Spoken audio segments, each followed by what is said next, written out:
നമസ്കാരം. രുചിലയത്തിൻ്റെ മറ്റൊരു എപ്പിസോഡിലേക്ക് എല്ലാവർക്കും സ്വാഗതം. ഇന്ന് നമ്മളിവിടെ കാണിക്കാൻ പോകുന്നത് ചായയുടെ കൂടെയൊക്കെ 4 മണിക്ക് സെർവ് ചെയ്യാൻ പറ്റുന്ന ഒരു അടിപൊളി പരിപ്പുവടയാണ്.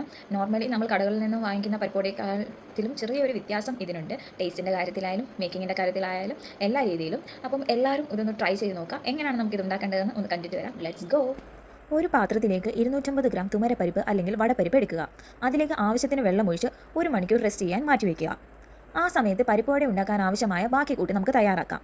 അതിനുവേണ്ടി 2 സവോള, 4 പച്ചമുളക്, ഒരു ചെറിയ കഷ്ണം ഇഞ്ചി, 4 വറ്റൽമുളക്, കുറച്ച് കറിവേപ്പില എന്നിവ എടുക്കുക. ഒരു മിക്സിയുടെ ജാറിലേക്ക് പച്ചമുളക്, ഇഞ്ചി, കറിവേപ്പില എന്നിവ ചേർത്ത് നല്ല പേസ്റ്റ് രൂപത്തിൽ അരച്ചെടുക്കുക. അതുപോലെ തന്നെ സവോള ചെറുതായി ചോപ്പ് ചെയ്ത് മാറ്റിവെക്കുക. ശേഷം റെസ്റ്റ് ചെയ്യാൻ വെച്ചിരുന്ന പരിപ്പ് വെള്ളം തോരാനായി മാറ്റിവെക്കുക. ഒരു 5 മിനിറ്റിന് ശേഷം ആ പരിപ്പിനെ മിക്സിയുടെ ജാറിലേക്കിട്ട് ആവശ്യത്തിന് ഉപ്പ് ചേർത്ത് അരച്ചെടുക്കുക. അരയ്ക്കുമ്പോൾ പ്രത്യേകം ശ്രദ്ധിക്കണം, ചെറിയ ചെറിയ തരിയോട് കൂടി വേണം അരച്ചെടുക്കാൻ. ശേഷം അരച്ച് വെച്ച പരിപ്പ്, ഇഞ്ചി, പച്ചമുളക്, കറിവേപ്പില പേസ്റ്റ്, അതുപോലെ തന്നെ സവോള, കട്ട് ചെയ്ത് വെച്ചിരുന്ന വറ്റൽമുളക് ചേർത്ത് നന്നായി മിക്സ് ചെയ്യുക. ശേഷം 5 മിനിറ്റ് ഇതിനെ റെസ്റ്റ് ചെയ്യാൻ മാറ്റിവെക്കുക.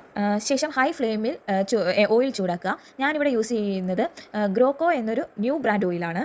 ഓയിൽ തിളച്ച് വരുമ്പോൾ അതിലേക്ക് ചെറുതായി പരത്തിയെടുത്ത് നമ്മുടെ മാവ് ഇട്ട് കൊടുക്കുക. ശേഷം തീ ലോ ഫ്ലെയിമിലേക്കാക്കി അത് നന്നായിട്ട് കുക്ക് ചെയ്യാനുള്ള ടൈം കൊടുക്കുക. ഒരു സൈഡും നന്നായി മൊരിഞ്ഞു വരുമ്പോൾ മറിച്ചിട്ട് അപ്പുറത്തെ സൈഡും നല്ല രീതിയിൽ മൂപ്പിച്ചെടുക്കുക. നമുക്കിത് മറ്റൊരു പാത്രത്തിലേക്ക് സെർവ് ചെയ്യാം. ചായയുടെ കൂടെ ഒക്കെ കഴിക്കാൻ പറ്റിയ അടിപൊളി ഒരു പരിപ്പുവട ഇതാ ഇവിടെ റെഡിയായി കഴിഞ്ഞിരിക്കുന്നു. Let's try it. 4 മണിക്കൊക്കെ ചായയുടെ കൂടെ നമുക്ക് സെർവ് ചെയ്യാൻ പറ്റിയ ഒരു സിമ്പിൾ ഐറ്റമാണിത്. മറ്റ് നമ്മൾ കടകളിൽ നിന്നൊക്കെ വാങ്ങിക്കുന്ന പരിപ്പുവടയിൽ നമ്മൾ ഈ ഇഞ്ചി പച്ചമുളകൊന്നും അരച്ച് ചേർക്കുന്നില്ല. അതുകൊണ്ട് തന്നെ ആ പരിപ്പുവടകളിൽ നിന്നും വ്യത്യസ്തമായിട്ടുള്ളൊരു ടേസ്റ്റാണ് ഇതിന്. എല്ലാവരും ഇത് വീട്ടിൽ ട്രൈ ചെയ്ത് നോക്കുക. നിങ്ങൾക്ക് എല്ലാവർക്കും ഇഷ്ടപ്പെടുമെന്ന് ഞാൻ വിശ്വസിക്കുന്നു. ട്രൈ ചെയ്തിട്ട് എല്ലാവർക്കും ഇഷ്ടപ്പെട്ടാൽ please like, share, comment. Thank you for watching. അടുത്തൊരു വീഡിയോയുമായി വീണ്ടും കാണാം.